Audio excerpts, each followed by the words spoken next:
Idinaos po sa Camp Aguinaldo ang pagbubukas ng 2013 Balikatan Exercises sa pagitan ng militar ng Pilipinas at Amerika. Nilinaw naman ng Amerika na walang kaugnayan sa bantang pag-atake ng North Korea ang pagpapadala nila ng isang squadron ng fighter jets para sa Balikatan Exercises. Mula sa Camp Aguinaldo, may ulat on the spot si Mark Zambrano. Mark. Rhea, formal na nga na binuksan ang ika-29 na Philippine-US Balikatan Exercises dito sa Camp Aguinaldo.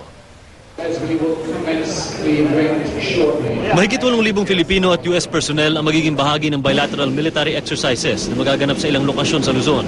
Bahagi ng Balikatan Exercises ang humanitarian civic assistance projects, senior leader engagements, command post exercises, field training exercises, at maritime security at ship drills na magpapatibay sa interoperability ng Philippine at US military at magbubuo ng karagdagang military-to-military relations. Balikatan Exercises, increased rotational presence that we're working on. These are all elements that form part of this strengthening of our treaty alliance.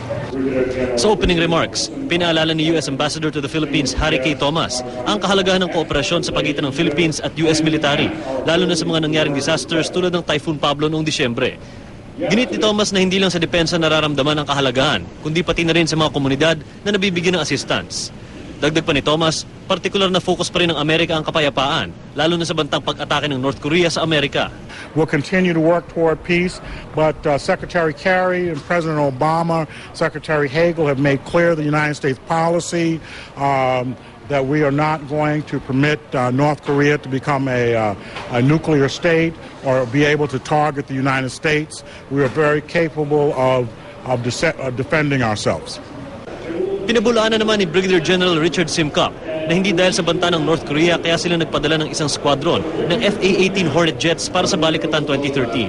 The exercise evolved from strictly a bilateral exercise, increasing it from a regional focus and having more countries participate so that it benefits not just the United States and the Philippines, but the region as a whole.